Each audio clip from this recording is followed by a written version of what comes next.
Bonjour à tous et bienvenue dans cette deuxième partie de la vidéo sur les équations de droite. Dans cette partie-là, nous verrons qu'est-ce qu'une pente et une équation réduite ainsi que leurs propriétés et définitions. Nous verrons également dans la deuxième grande partie les systèmes d'équations linéaires, qu'est-ce qu'un système d'équations et quelles sont leurs solutions, et bien sûr les nombres de couples solutions et les interprétations graphiques. C'est parti, on va voir du coup la propriété d'une pente. D est une droite qui passe par deux points A de coordonnées x, a, y, a et B de coordonnées x, b, y, b.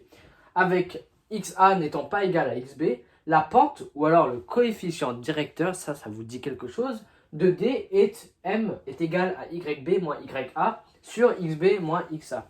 Alors, pourquoi est-ce que j'ai dit que ça vous disait quelque chose? Parce que le coefficient directeur, vous connaissez tous, il me semble, ce que c'est, puisque vous aviez vu la propriété d'une fonction affine. Si vous ne l'avez pas encore vu, je vous invite à regarder la vidéo sur les fonctions que j'ai faites. Et en fait, une fonction affine, c'est une fonction qui répond à cette propriété-là. F de x est égal à ax plus b et a correspond au coefficient directeur. Sauf que là, dans ce cas-là, on ne peut pas parler vraiment de coefficient directeur, puisque dans ce cas précis, on parle ici de pente, puisqu'on parle d'équation de droite, et non de fonction. Alors, voici la formule d'une pente. Ici, du coup, vous savez ce que c'est, parce que vous l'aviez apprise, il me semble. Et en effet, ya est égal à mx fois m fois x de a plus p. Donc ça, c'est juste une réciproque.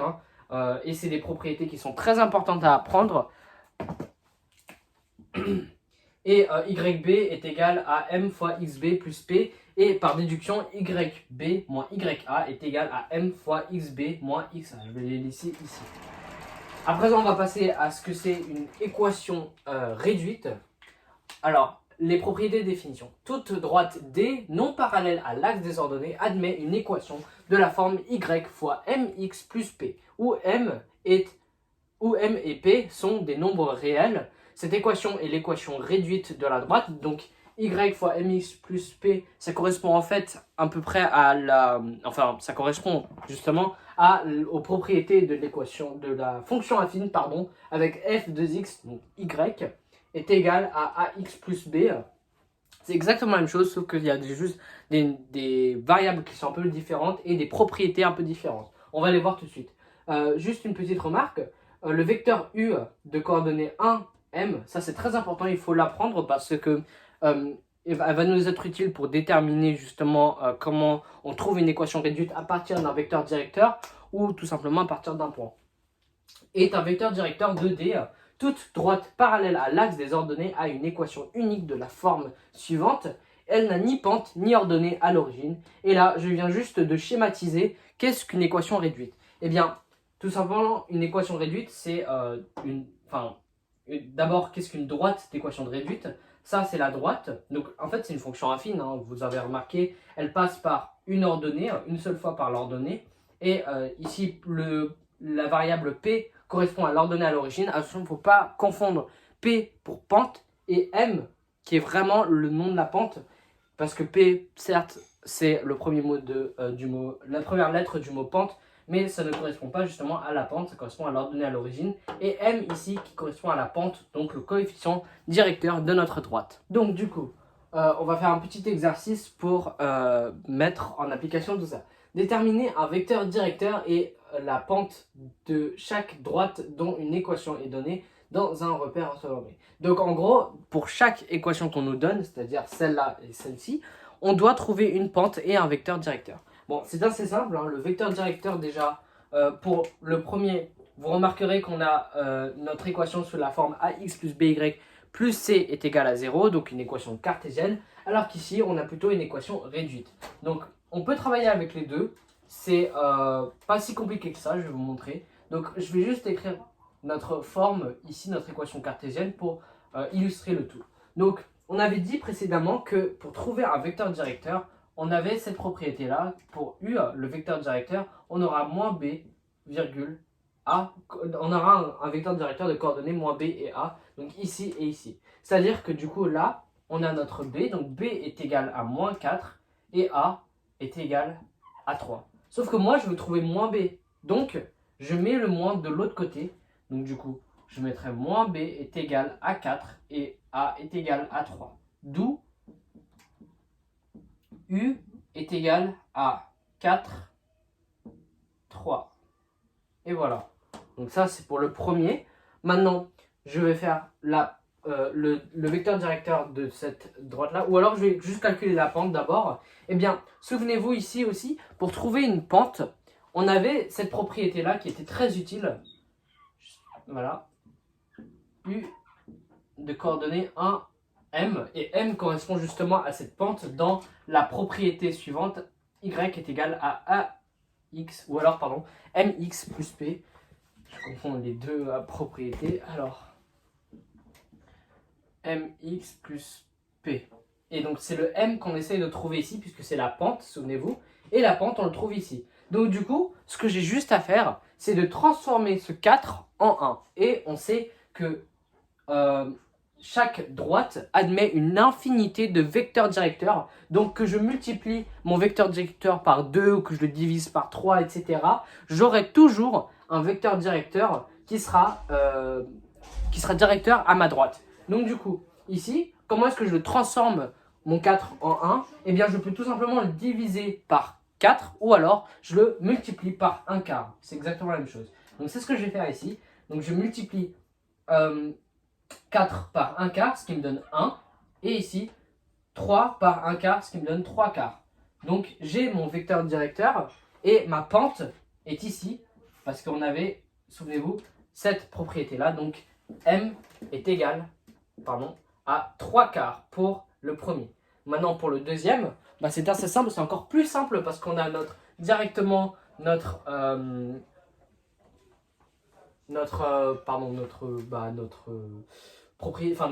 équation réduite juste ici. Eh bien, on peut déjà calculer la pente. La pente, elle est ici. M est égal à 2 parce qu'on avait ici, souvenez-vous, l'équation réduite de forme mx plus p, y est égal à mx plus p, donc m est égal à 2, et on avait dit aussi que notre vecteur directeur avait pour propriété un coordonnée, 1m. Donc, par propriété, on a un vecteur directeur de coordonnées 1 et 2. Et voilà, système d'équations linéaires. On va voir ce que c'est un système d'équations et leur solution. On va commencer par la définition. Un système de deux équations linéaires à deux inconnus est la donnée de deux équations d'inconnus x et y de la forme ci-contre.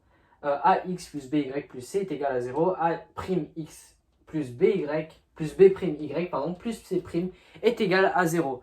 Donc, en fait, un système d'équations, c'est l'outil mathématique qui nous permet de résoudre, en quelque sorte, des équations à deux inconnus. Donc, dans ce cas, ici, on aurait deux équations cartésiennes. On pourrait très bien avoir une équation réduite, ça marche dans les deux sens. Une solution de ce système est un couple x, y, donc du coup deux inconnus, c'est-à-dire x et y, voilà, qui vérifient simultanément ces deux équations. Résoudre un système, c'est trouver tous ces couples de solutions, parce qu'il peut y avoir plusieurs couples de solutions. On va voir comment et pourquoi.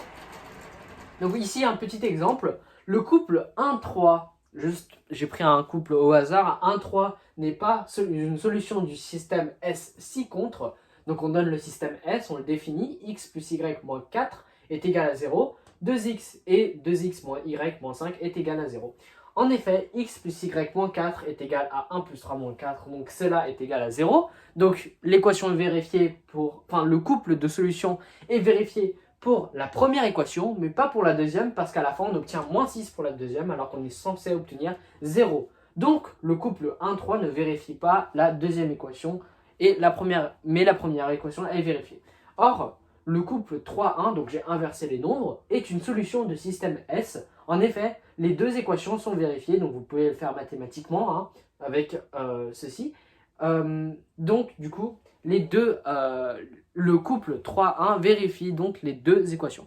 Juste, je vais vous définir l'utilité de ce genre de système d'équations. Pourquoi est-ce qu'en fait on utilise ce genre de système d'équations et dans quel contexte vous en auriez besoin? Eh bien, par exemple, imaginons que deux droites se touchent en un seul point, mais qu'on ne connaît pas exactement quelles sont leurs coordonnées de point. Eh bien, imaginons que le point A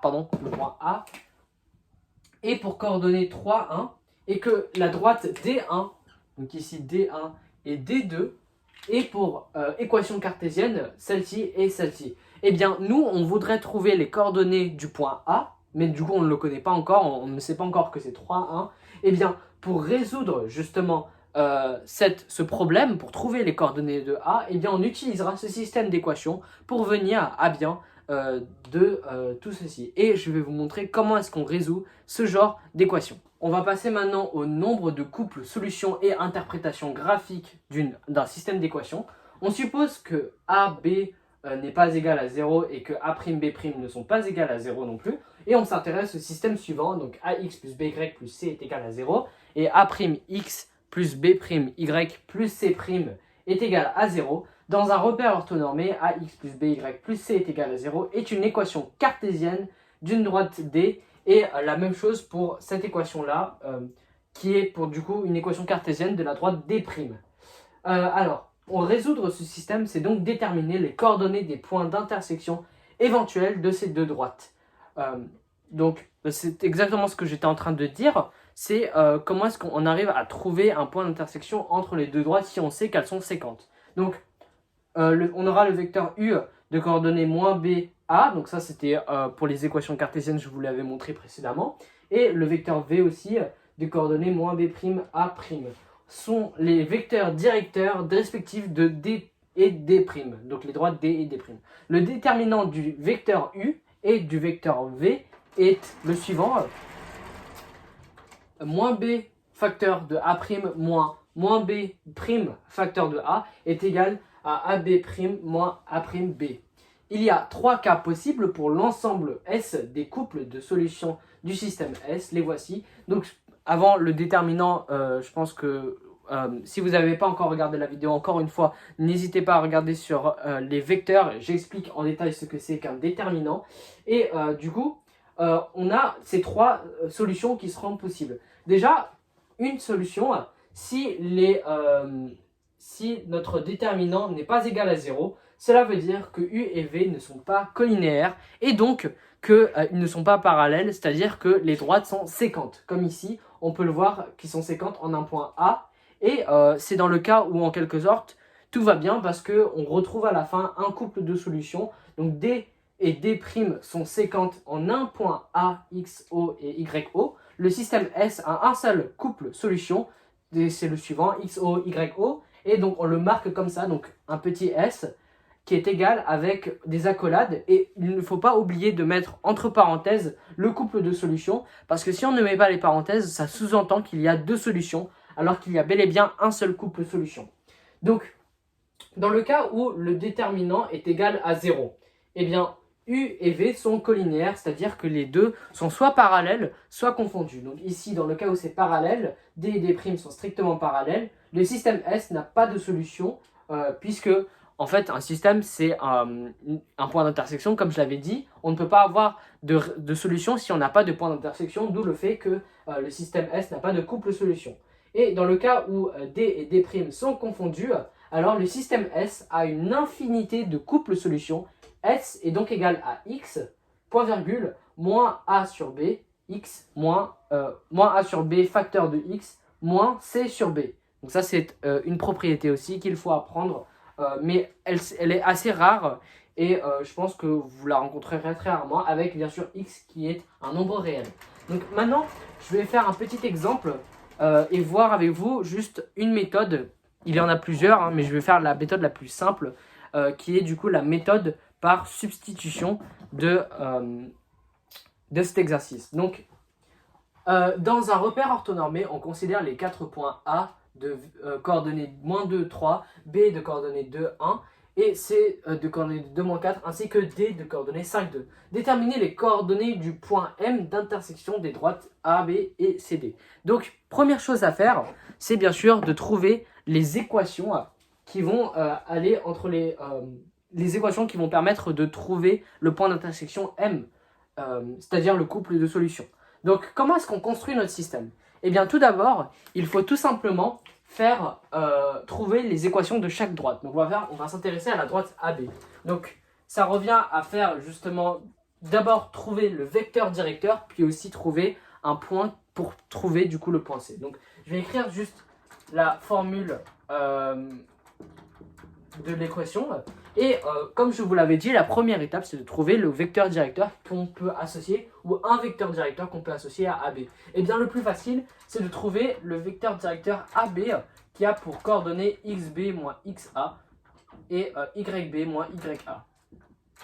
Donc le vecteur AB est égal à xb, c'est-à-dire 2, moins 2, c'est-à-dire 4, et ici 1, moins 3, donc moins 2. Donc on a trouvé déjà les coordonnées de mon vecteur AB. À présent, je trouve les coordonnées, je me charge de trouver les coordonnées de mon point, je me charge de trouver le point C. Donc je remplace toutes les données ici. Donc là j'ai moins B et là j'ai A. Et bien ici on aura moins 2 fois, je vais prendre le point A pour le coup, moins 4 fois Y, donc 3 plus C qu'on ne connaît pas. Donc du coup à la fin on aura moins 12 et ici on aura 4 fois moins 12, eh bien ça me fait 48, moins 48 plus C, donc C est égal à 48. Et donc voici notre première équation, c'est-à-dire moins 2x moins 4y plus 48 est égal à 0. Ça, c'est la première. À présent, je vais calculer la deuxième équation. Et je fais exactement la même démarche. C'est-à-dire trouver le vecteur CD. Donc, vecteur CD est égal au suivant. Donc, 2 moins 2, ça me fait 0. Et ici, non, pardon, pas de moins 2, excusez-moi. 5 moins 2, ça me fait 3. Et ici, 2 moins 4, ça me fait 6. Donc, du coup, ici, j'ai juste à trouver le point C. Donc, je vais remplacer ici 3. Non, pardon. Ici, 6 fois. Je vais prendre le point D. Donc, 6 fois 5. Moins, pardon. 3 fois 2 plus C est donc égal à, donc ici on a 30 et ici on a 6. 30 moins 6 ça me fait 24, C est égal à moins 24. Et donc du coup 6x moins 3y moins 24 est égal à 0. Donc voici mes deux équations. À présent j'ai juste à construire mon système d'équations. Bah, ça c'était assez rapide à faire. Et c'est la nouvelle partie. Donc maintenant S, on introduit notre système d'équations. S est égal à moins 2x moins 4y plus 48 est égal à 0. Et ici, 6x moins 3y moins 24 est égal à 0. Et ça, c'est la première équation. La deuxième équation est juste ici. Donc, pour l'instant, comment est-ce qu'on s'y prend pour appliquer la méthode par substitution? Eh bien, on va prendre la deuxième équation. Et ce qu'on va faire, c'est isoler un inconnu, n'importe lequel. Donc ici, soit x, soit y. Je vais prendre x. Je vais essayer d'isoler le x. Alors, je vais marquer 6x moins 3y moins 24 est égal à 0. Déjà, de 1, il y a quelque chose que je peux faire, c'est diviser le tout par 3. Parce qu'on n'a que des multiples de 3. Donc je vais tous les diviser par 3 pour les simplifier. J'ai le droit de faire ça. Parce que du moment que je divise par 3 ce côté-là, je dois aussi diviser par 3 ce côté-là. Et comme je divise par 3 ce côté-là, ça me donnera toujours 0. Donc ici, à la fin, on aura 8. Là, on aura 1, donc y. Et là, on aura 2. Donc voilà, c'est déjà beaucoup plus simple. Et à présent, comme encore plus simple, j'ai fait apparaître un y qui est isolé. Je peux directement mettre tout de côté. Et je vais en fait isoler le y. Donc ça fera y est égal à 2x moins 8, toujours, parce que le moins ici va toujours annuler le signe. Donc du coup, maintenant que j'ai y est égal à 2x moins 8, eh bien je vais me concentrer sur ma deuxième équation et je vais juste la réécrire. Sauf que ici, le y, comme j'avais déjà dit que y est égal à 2x moins 8, eh bien je peux tout simplement remplacer mon y par 2x moins 8. Donc je vais le faire. Et à la fin, vous remarquerez une chose, c'est que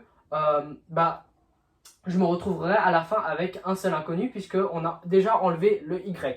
Donc je vais calculer 2x moins 8x plus 32 plus 48, il me semble, oui, est égal à 0. Donc maintenant, on aura moins 10x ici, plus 80 est égal à 0. Là, je peux le diviser par 10, parce que je peux encore le simplifier. Donc si je divise par 10, ça me donnera moins x plus 8 est égal à 0. Donc du coup, x sera égal à moins 8. Non, x sera égal à 8, pardon. X est donc égal à 8. Sauf que, ici, souvenez-vous, on avait dit que y était égal à 2x moins 8. Sauf que nous, on veut complètement isoler tous les inconnus, c'est-à-dire enlever le x ici. Alors, je vais retourner à cette équation-là et prendre ce résultat, y est égal à 2, fois x qui est ici, donc 8, puisque je viens de trouver 8.